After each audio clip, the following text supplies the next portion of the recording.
12월 첫 주 또 이렇게 하나님 앞에 나와서 예배 드릴 수 있게 해주심을 참으로 감사하고, 하나님께서, 우리가 어떤 모습, 어떤 환경이든 간에 하나님께서 우리 한 영혼 한 영혼, 다 똑같이 사랑하시고, 품어주시고, 주님의 자녀로 삼으심을 고백하며 우리 형제의 모습 속에 찬양하시면서 예배로 나가겠습니다.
예배를 위해서 다 같이 기도하셨으면 좋겠습니다.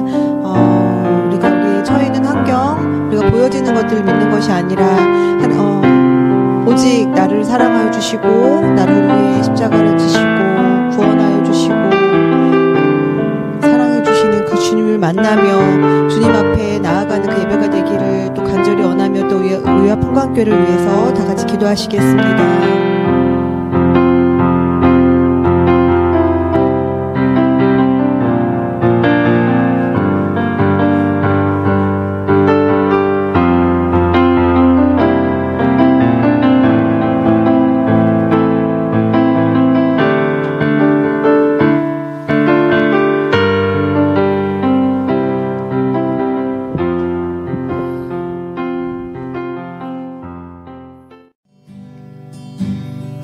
세상의 유혹 시험이 내게 몰려올 때에 나의 힘으론 그것들 모두 이길 수 없네.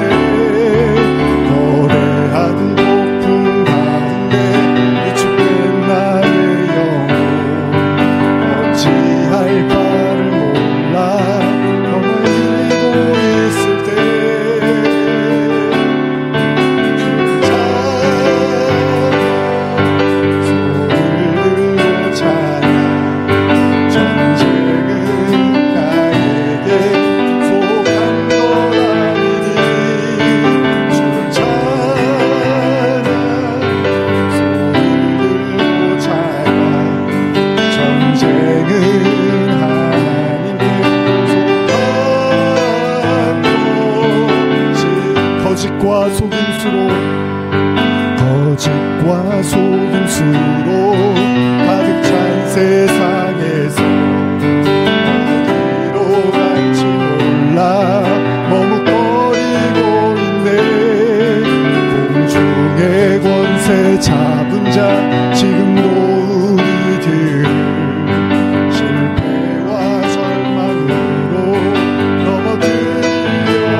절망으로 넘어뜨리려 주위를 둘러보면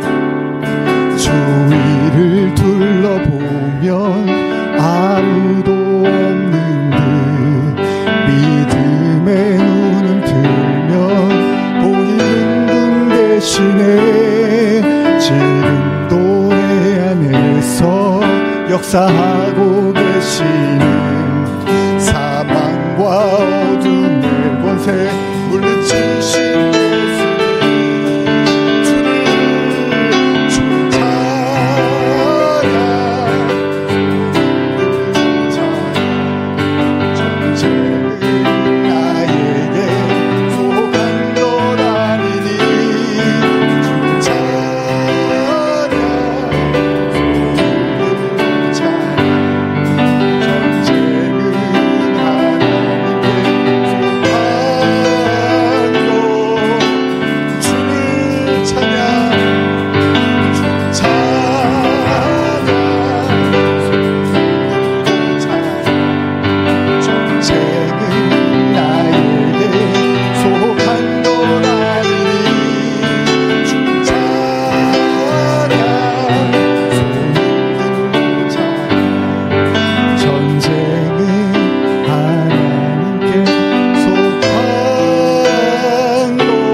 전쟁은 하나님께 속한 것.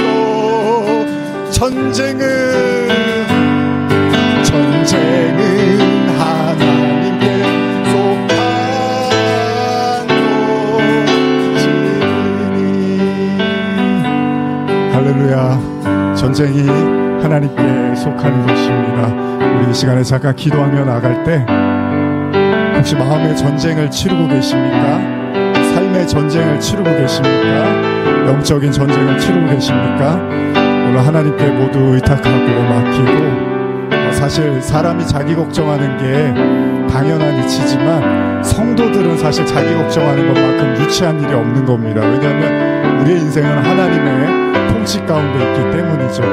우리가 그걸 신뢰할 수 있다면 우리 자신을 걱정하는 것이 우리가 키 한 자락도 자라게 할 수 없다고 말씀하시잖아요. 머리칼 하나도 세시는 주님이 우리 모든 삶을 지탱하고 계시고 주관하시고 다스리심을 우리가 믿고 고백합니다. 이 시간에 우리 함께 모든 마음의 무거운 짐들, 마음의 모든 전쟁, 삶의 모든 영역에 나타나고 있는 영적 전쟁 하나님께 의탁하고, 전쟁은 여호와께 속한 것입니다 고백하며 이 시간에 나가기를 원합니다. 우리 함께 잠시 기도하시겠습니다.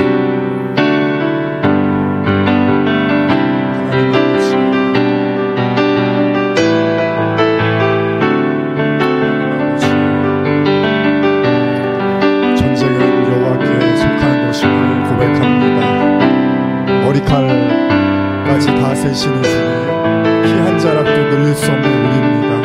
공중에 나는 새를 먹이고 입히시는 주님이십니다.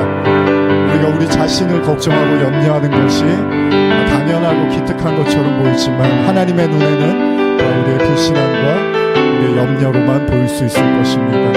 주님, 이 시간에 우리의 모든 마음의 짐, 또 모든 우리의 마음속에 있는 전쟁 여호와 하나님께 의탁하며 나갑니다. 전쟁은 여호와께 속한 것이니 주님을 바라보며 나아갈 때 우리의 십자가 그 사랑 멀리 떠나서 무너진 나의 삶 속에 잊혀진 주의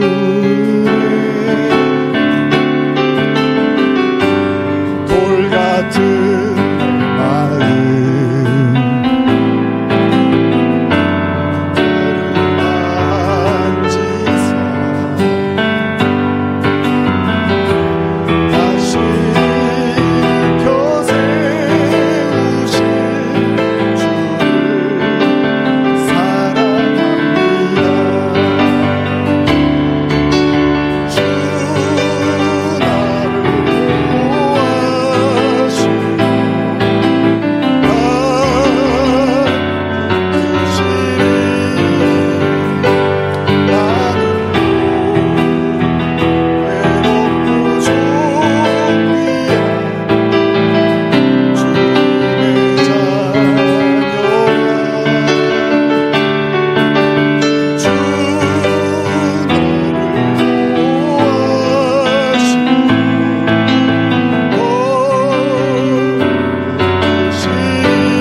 지나간 일들을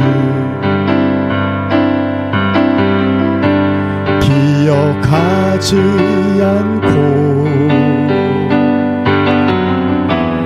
이전에 행한 모든 일 생각지 않으니 사막의 강물과 길을 내시는 주 내 안에 새 일에 가신 주만 바라보리라. 주 나를 보아시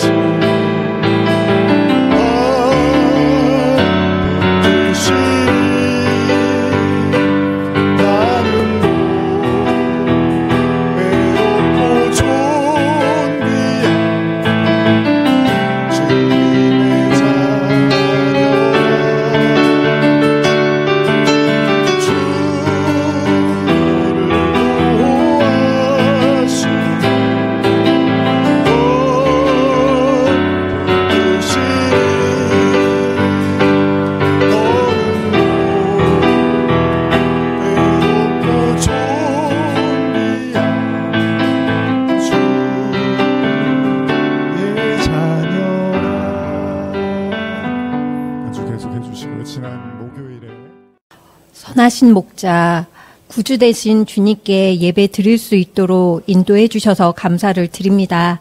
어느덧 달력의 마지막 장인 12월을 맞이하였습니다. 지난 11개월도 저희가 깨닫지 못하든 인식하지 못하든 눈동자와 같이 지키시고 보호하시고 함께해 주심을 하나님의 은혜에 감사를 드립니다. 현재 지금까지 숨을 쉬며 주님께 찬양을 드릴 수 있도록 허락하신 생명을 주신 존재의 목적과 하나님의 선하신 계획들을 구하고 기도합니다. 하나님의 뜻이 저희들의 생각과 같아질 수 있도록 신앙이 성장되고 성숙될 수 있도록 믿음으로 인도하여 주시옵소서. 말라기의 말씀처럼 세상은 하나님을 섬기는 것이 헛되다고 여호와의 명령을 지키며 슬프게 행하는 것이 무슨 유익이 있냐고 메아리 칩니다. 보이는 것으로 흔들리지 않고 저희들에게 주신 약속의 말씀으로 큰 것들을 굳건히 설 수 있도록 주님 도와주시고 함께하여 주시옵소서. 의와 평강교회가 좁은 문에 구원의 문으로 인도하는 도구로 사용하시옵소서. 가난한 영혼, 목마른 영혼, 주님을 갈망하고 갈급해하는 영혼들을 보내주셔서 푸른 초장과 실만한 물가로 인도하는 교회로 사용하여 주시옵소서. 교회를 돕는 동역자들을 기억하여 주시옵소서. 날마다 섬세한 주님의 손길과 동행하심을 깨닫고 모든 것이 주님의 은혜였음을 간증하고 나누는 축복이 있게 함께하여 주시옵소서. 특별히 육신의 연약함과 마음의 괴로움과 고통으로 힘겹고 술과 같은 시간을 보내는 심령에게 주님의 크신 은혜와 사랑을 구합니다. 치유하여 주시고 회복시켜 주시옵소서. 주님만이 행하시는 일들로 저희들을 다스려 주시옵소서. 말씀 증거하시는 목사님 홀로 많은 사역들을 감당하십니다. 저희들이 아론과 훌과 같은 성도들이 되게 하여 주시고 또한 그런 동역자들을 옆으로 보내주시고 함께 붙여주시옵소서. 무엇보다도 피곤과 지치지 않도록 날마다 부어주시는 새 힘으로 영혼을 살리는 사역들을 감당할 수 있도록 그리고 내년의 계획과 많은 기도들을 응답하여 주시고 말씀하여 주시옵소서. 말씀을 듣습니다. 교만한 마음, 강팍한 마음, 무거운 모든 죄짐 주님 앞에 내려놓습니다. 정결한 마음, 겸손한 심령, 가난한 마음으로 주님을 받겠습니다. 진주와 보석을 발견하여 우리의 마음에 새기게 하여 주시옵소서. 예수 그리스도의 이름으로 감사하며 기도드렸나이다. 아멘.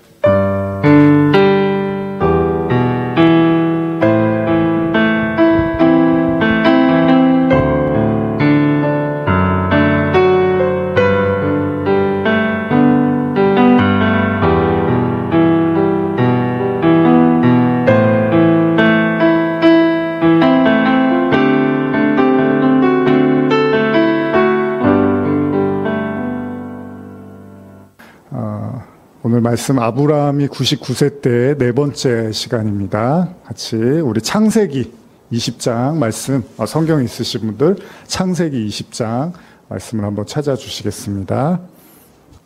창세기 20장 1절에서 3절까지의 말씀을 오늘 따로 PPT가 없어서 저희가 성경 있으신 분들 같이 찾아서 읽으시고, 없으신 분들은 크게 제가 읽어드릴 때 같이 들으셨으면 좋겠습니다.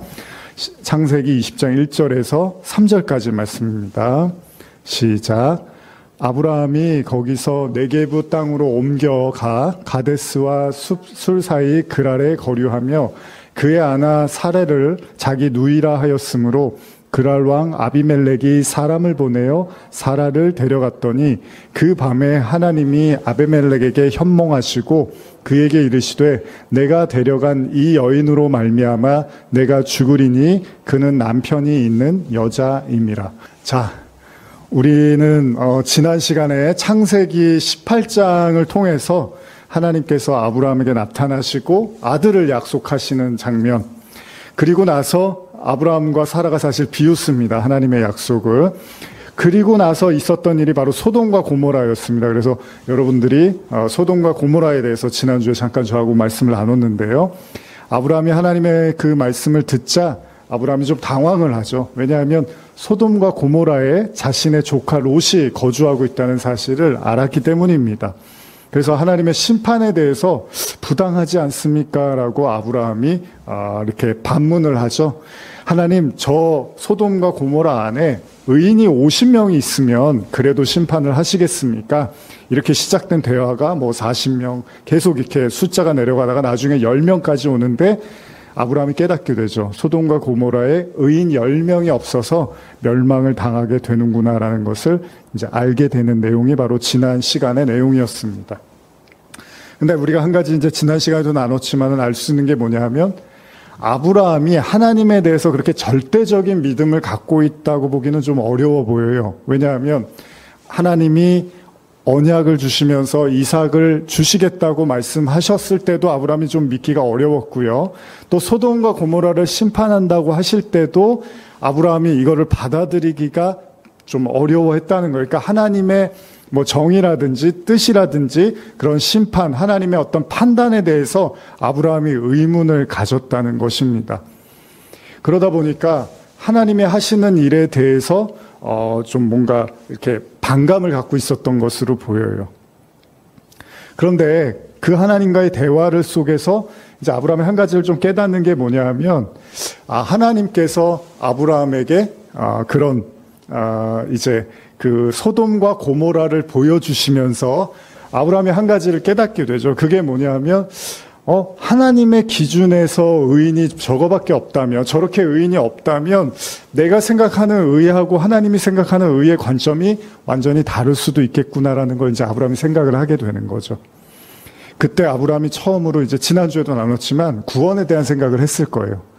그럼 나는 하나님한테 정말 내가 만약에 소돔과 고모라에 살았다면 나는 정말 구원받을 수 있는 사람이었을까라는 생각을 이제 진지하게 해봤겠죠.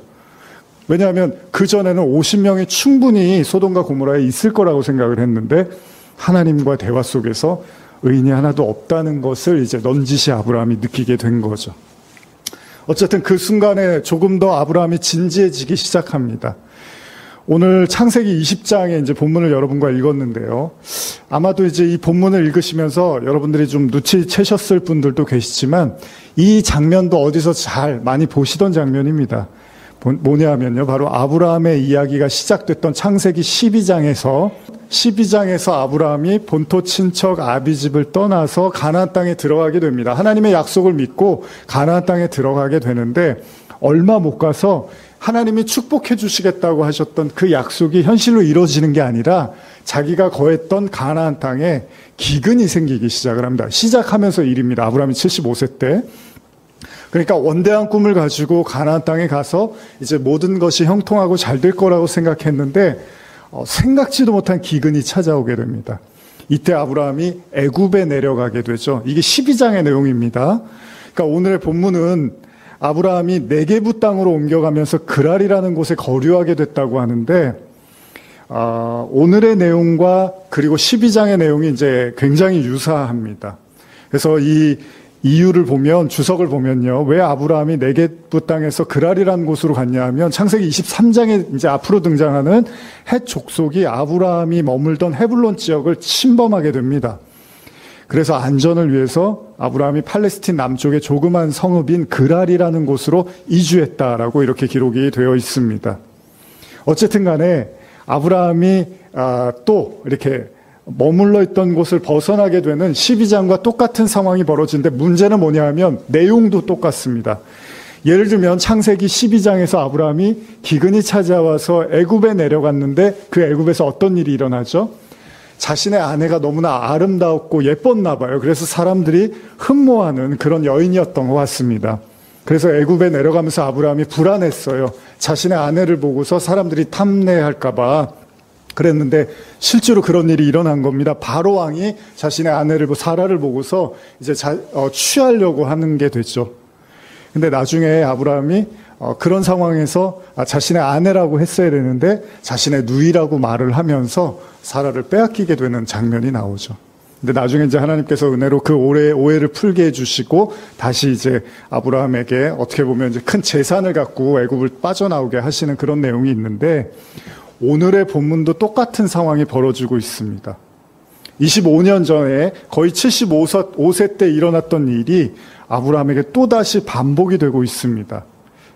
그러니까 오늘도 아브라함이 이 그랄이라는 곳에 가서, 또 여기는 이제 아비멜렉이 등장하는데, 그 왕에게 자신의 아내를 또 누이라고 속이면서 내어주는 사건이 일어나게 되는 거죠. 그러니까 이런 이야기들이 참 당황스럽게 하는 게, 우리가 나누고 있는 내용은 아브라함이 99세 때 일어난 일이잖아요. 그러니까 아브라함이 99세 때면 100세가 되기 전에 이삭을 낳기 전의 일인데, 이 상황에서 똑같이 25년 전에 있었던 실수 아니면 실수, 그리고 어떻게 보면 믿음 없는 행동을 반복해서 아브라함이 하고 있다는 겁니다. 그리고 성경은요, 그런 이야기를 굳이 똑같이 써놓고 있어요. 그러니까 안 써놓으면 차라리 은혜가 되는데, 그 아브라함의 실수 아닌 실수를 99세에도 똑같이 반복적으로 기술을 하고 있습니다. 자, 그럼 여러분들도 아마 생각하게 될 거예요. 성경의 의도가 뭘까? 왜 아브라함이 처음 믿음을 시작했을 때 어처구니 없는 그 두려움과 불신앙의 실수를 저지른 걸 이제 아브라함이 이삭을 낳기 직전에 똑같은 사건을 또 기록하고 있는가? 자, 아브라함은 25년 전에 애굽에서 상처 아닌 상처가 있었다는 거예요. 어찌 보면 꺼내고 싶지 않은 이야기입니다.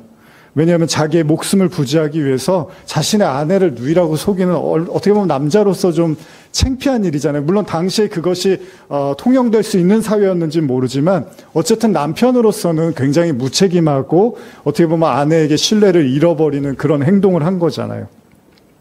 하나님께서 가까스로 도와주셔서 이 아브라함과 사라가 위기를 넘길 수는 있었지만, 이 사라의 마음속에도 상처가 되지 않았을까요? 자기 남편이 왕 앞에서 왕이 무섭다고 자기를 누이라고 속이는 그 모습을 보면서 사라에게도 마음이 좋지 않았을 거고, 아브라함도 항상 좀 미안함이 있었을 거예요. 물론 당시의 상황이나 문화가 뭐 그랬을지는 모른다 하더라도요, 이 실망을 한번 하게 되면 사람이, 사라가 이제 실망을 했을 수 있잖아요. 그러면은 이게 이제 좀 지워지고 잊혀지길 바라는데, 문제는 뭐냐면 이제 앞으로 그러면 그런 일이 안 일어나면 되는데, 한번 큰 실망을 하면 그 다음에 그런 일이 안 일어나면 되는데, 똑같은 일을 또 해버린 거죠. 그러니까 다시는 아브라함이 내가 다시는 이런 일을 저지르지 말아야지라고 분명히 아브라함도 생각을 했을 텐데, 똑같이 실망을 주는 행동을 아브라함이 하고야 맙니다. 자, 굉장히 힘이 빠지는 이야기입니다. 사람이요, 좌절하는 경우가 있는데, 그 중에 하나가 뭐냐면, 내가 굉장히 열심히 멀리 왔다고 생각했는데 또 내가 제자리에 머무르고 있다라는 그런 느낌을 받을 때가 있거든요, 사람들이.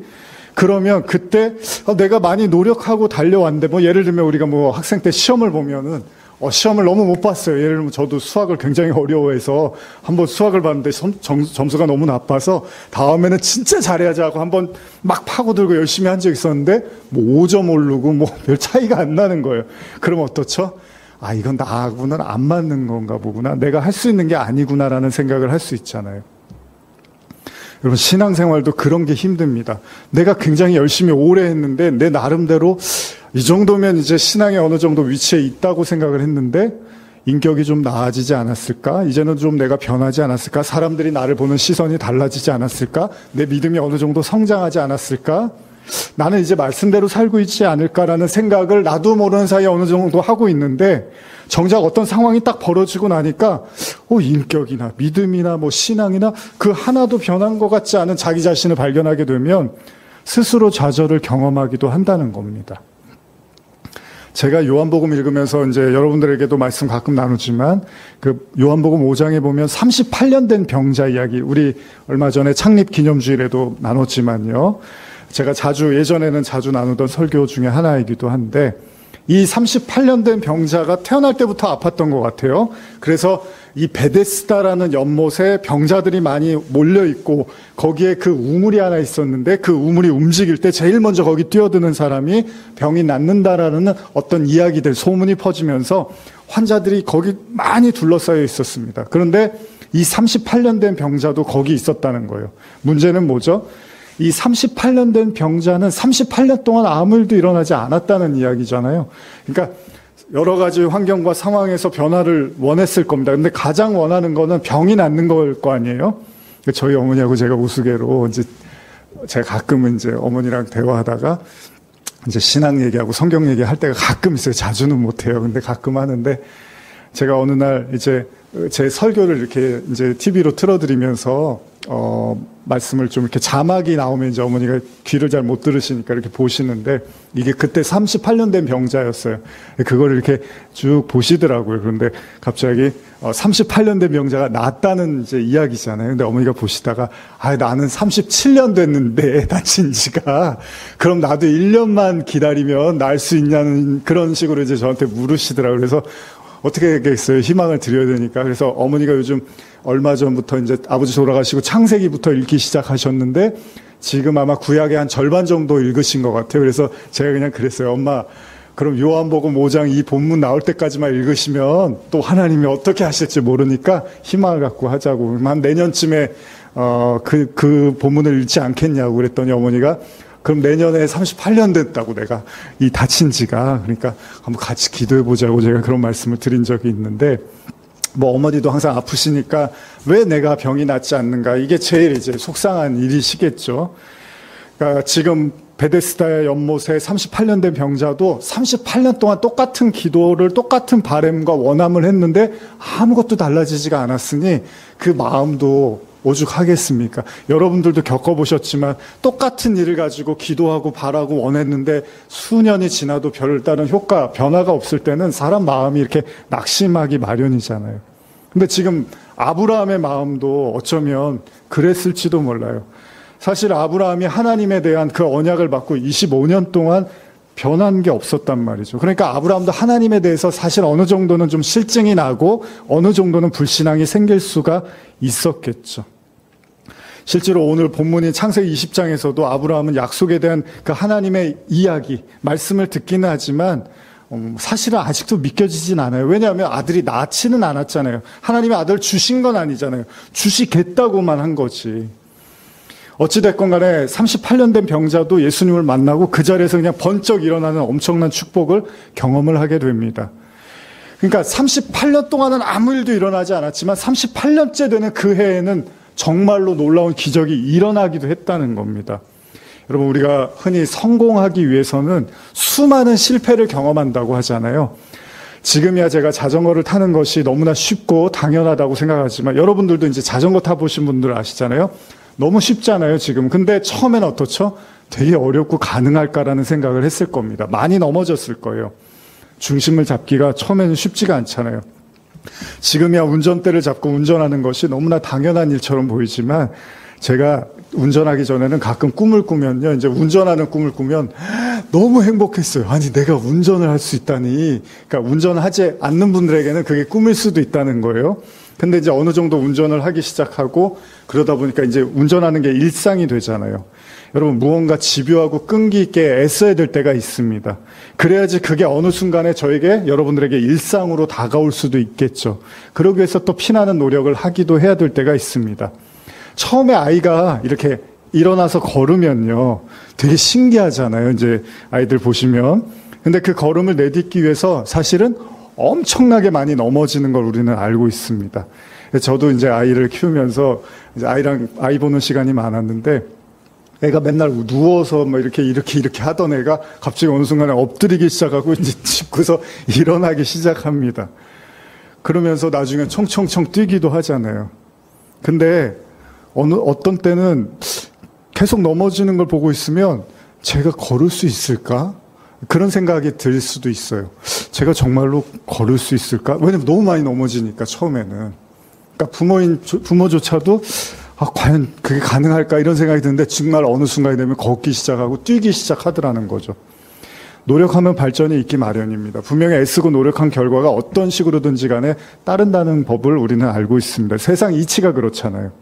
근데 이런 생각을 하다가 다시 오늘의 본문을 보면 좀 맞지가 않습니다. 사실 오늘 본문은 아브라함이 이삭을 낳게 되는 엄청난 축복의 사건 바로 직전에 일어난 내용인데, 쉽게 말하면 하나님의 언약을 믿고 따른 지 25년의 시간이 흘렀음에도 아브라함이 처음과 별다른 다른 점이 없다는 거예요. 사실 우리가 보통 믿음의 조상 혹은 믿음의 사람이라고 하면 여러분 중에 혹시 믿은 지 25년 이상이 지나셨다면 뭔가 진전이 있어야 된다고 생각할 수 있잖아요. 근데 아브라함이 별로 변화가 없다는 거죠.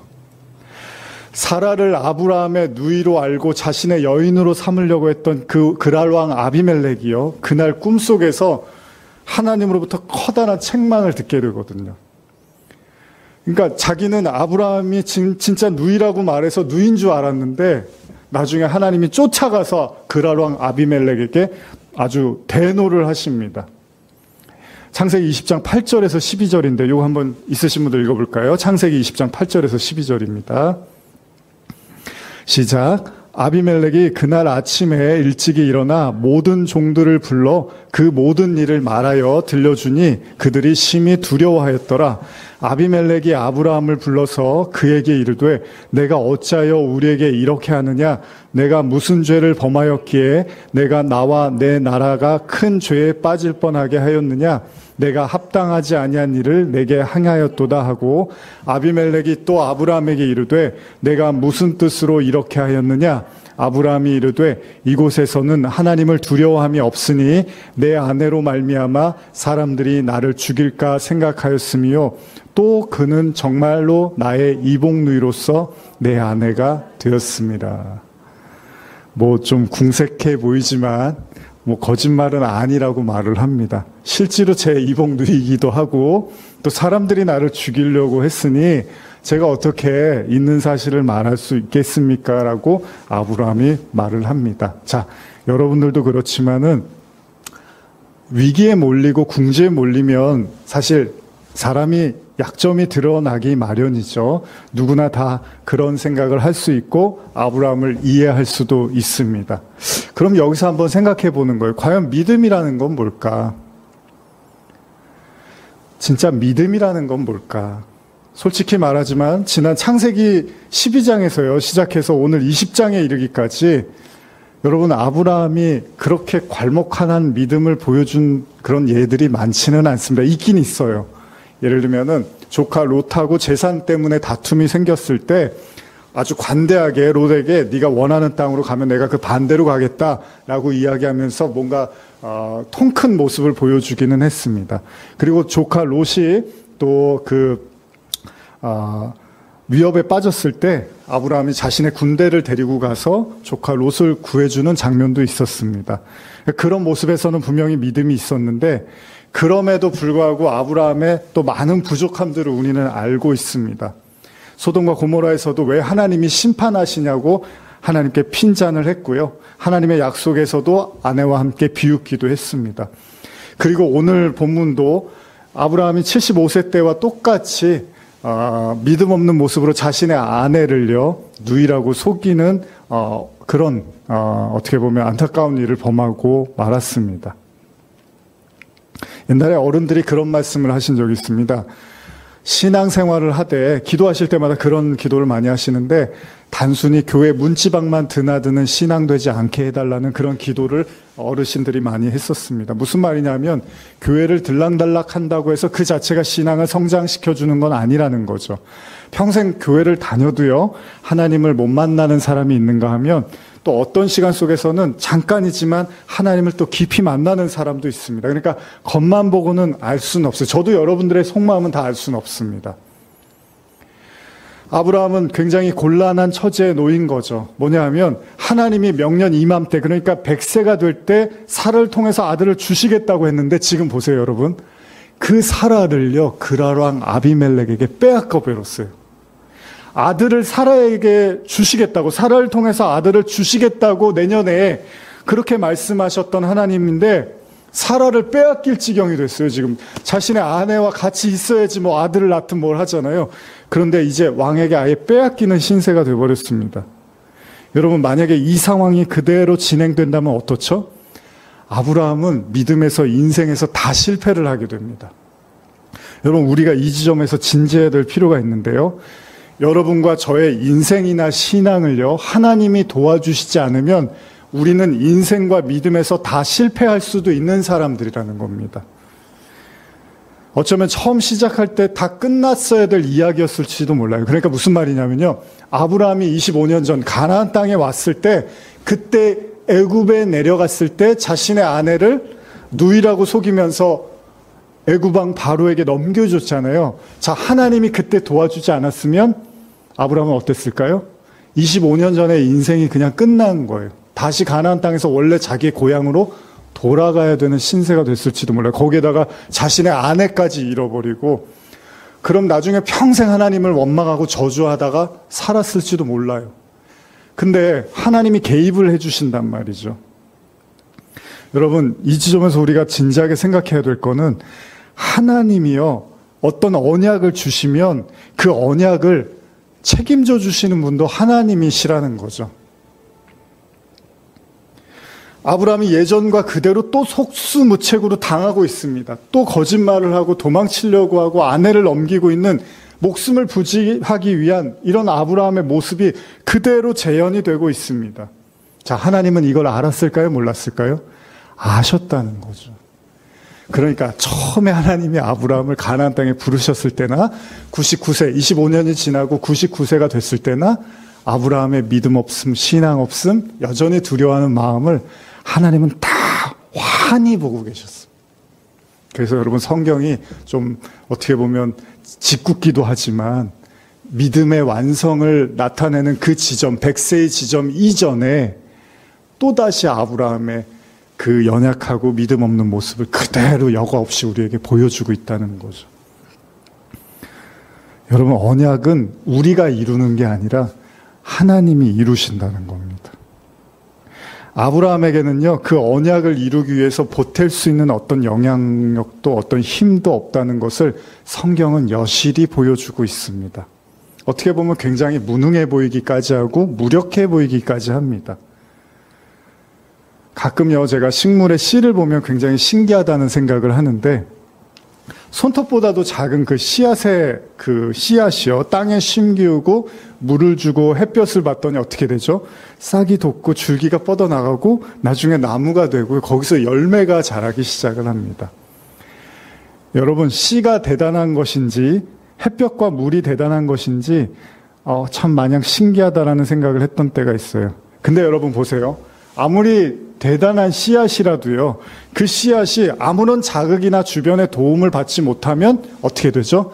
그냥 썩어서 없어집니다. 그냥 흙이 되고 사람들이 밟아 없어지는, 그냥 그렇게 돼버리는 거죠. 근데 그게 땅에 심겨지고요, 거기에 비가 내리기 시작하고 햇볕이 쏘이기 시작하면 상상도 못하는 결실을 맺게 됩니다. 무슨 말이냐면 씨앗 자체만으로는 아무것도 할 수 없습니다. 그 씨앗에 도와주시는, 보호해주시고 살펴주시는 어떤 힘에 의해서 그 씨앗이 원대한 열매와 나무를 맺을 수 있게 되는 거죠. 지금 아브라함의 모습이 그렇습니다. 아무리 그가 믿음의 조상이라고 해도요, 하나님이 도와주시지 않으면 그 인생이 여러 가지 모양으로 박살이 날 수 있다는 거죠.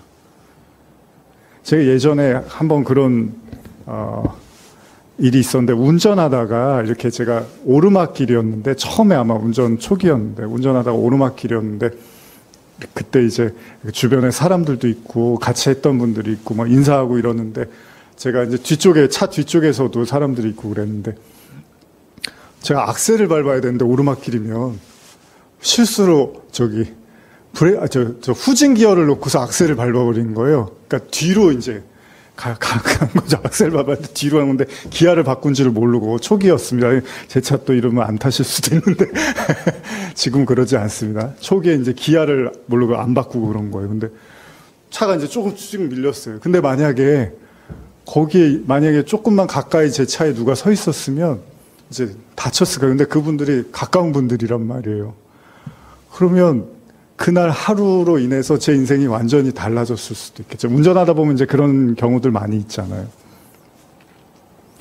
제가 그때 한 15년 전, 오래전인데 그때 느꼈어요.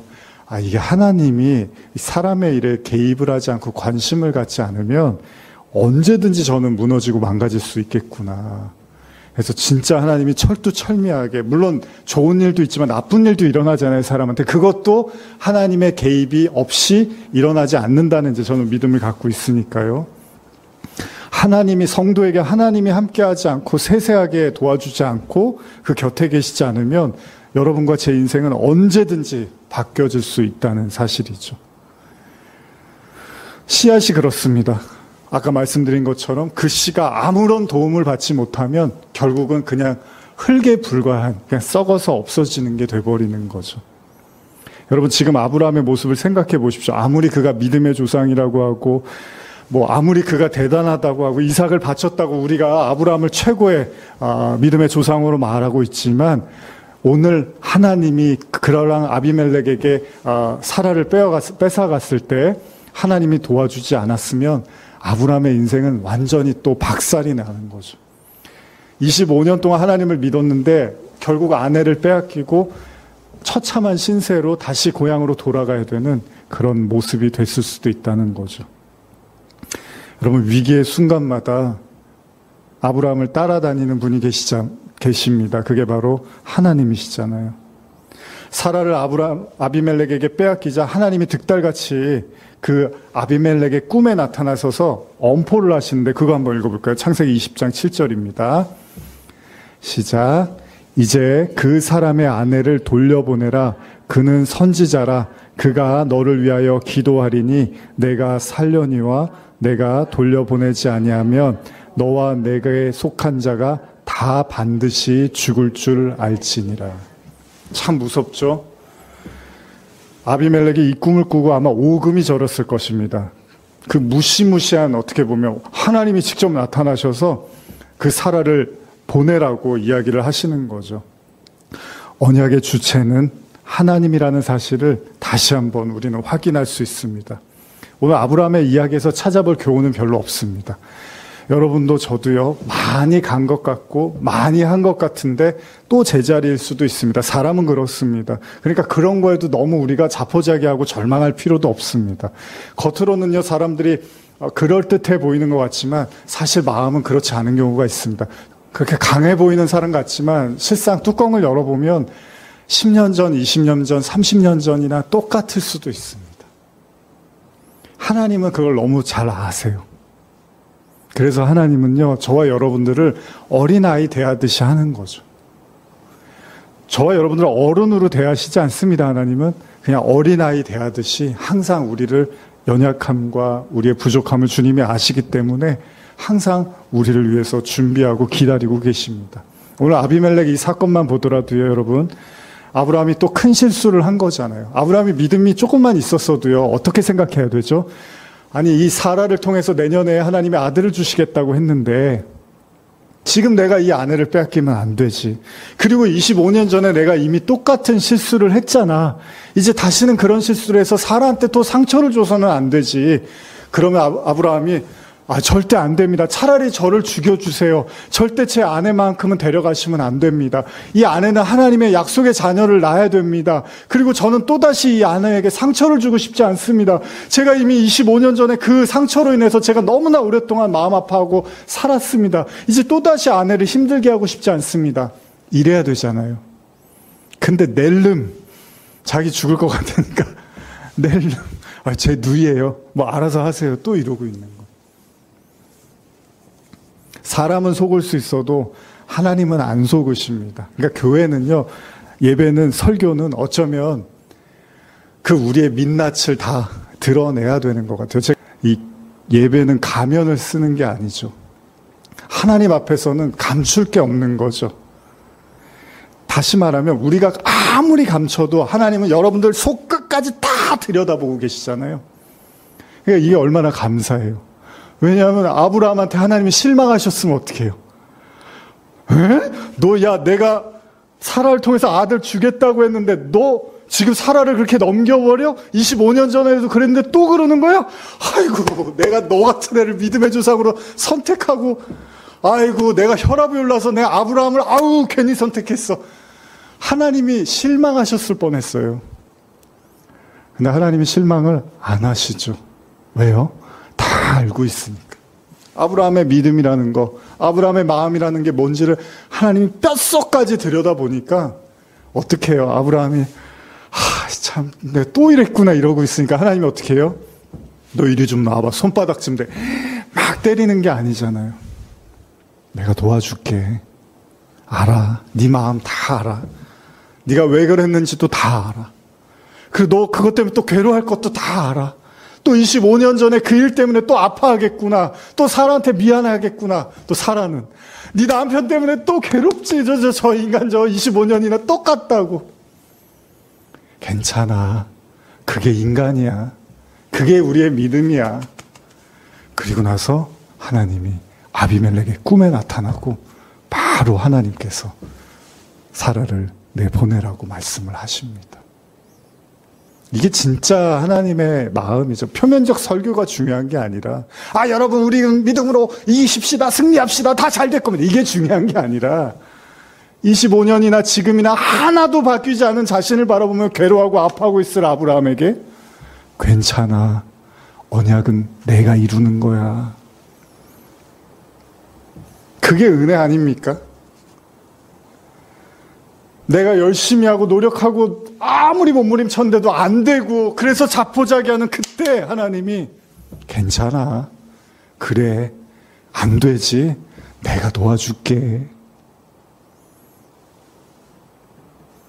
우리 학생에게도 하나님이 그렇게 함께 하십니다. 아멘. 하나님이 여러분들에게 원하시는 건 완벽하라는 게 아닙니다. 아브라함이 믿음이 없어서 하나님께 문제가 될 건 없습니다. 때때로 우리는 인간의 선택을 매우 중요하게 생각합니다. 물론 빤히 보이는 나쁜 선택을 하는 사람은 없을 겁니다. 내가 잘못하면 다 망치겠지. 내가 잘못하면 커다란 손해나 실패를 보겠지. 그런 염려를 너무나 많이 합니다. 근데 우리가 얻게 되는 아브라함의 교훈이 있잖아요. 아무리 그가 실수를 하고 잘못된 선택을 하고 오판을 하고 넘어져도 하나님의 언약을 훼손시킬 수가 없다는 겁니다.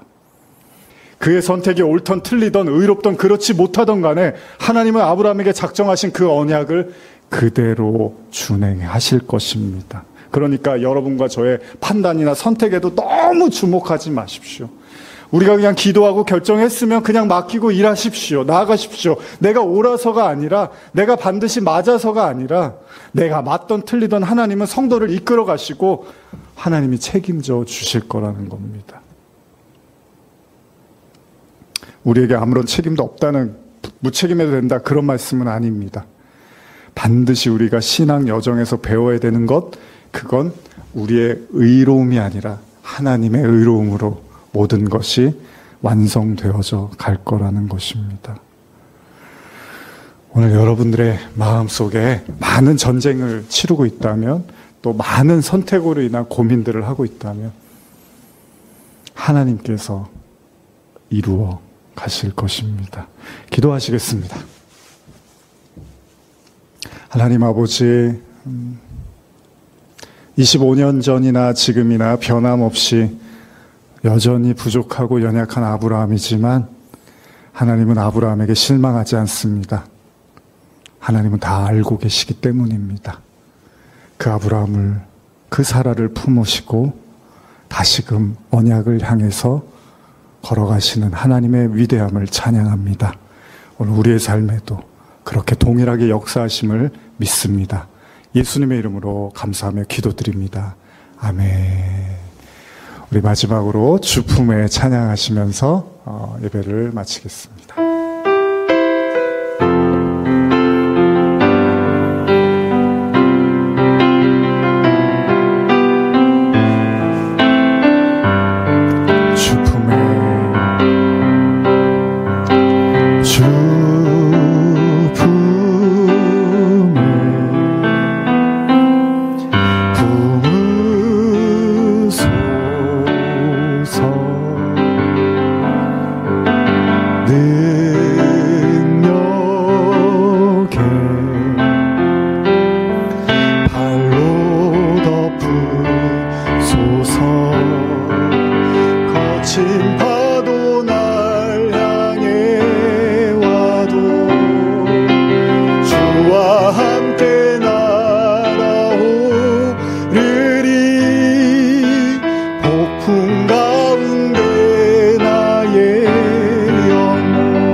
마지막으로 눈을 감고 우리 말씀을 기억하며 잠깐 기도하기를 원합니다. 기도하겠습니다.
하나님 아버지 감사합니다.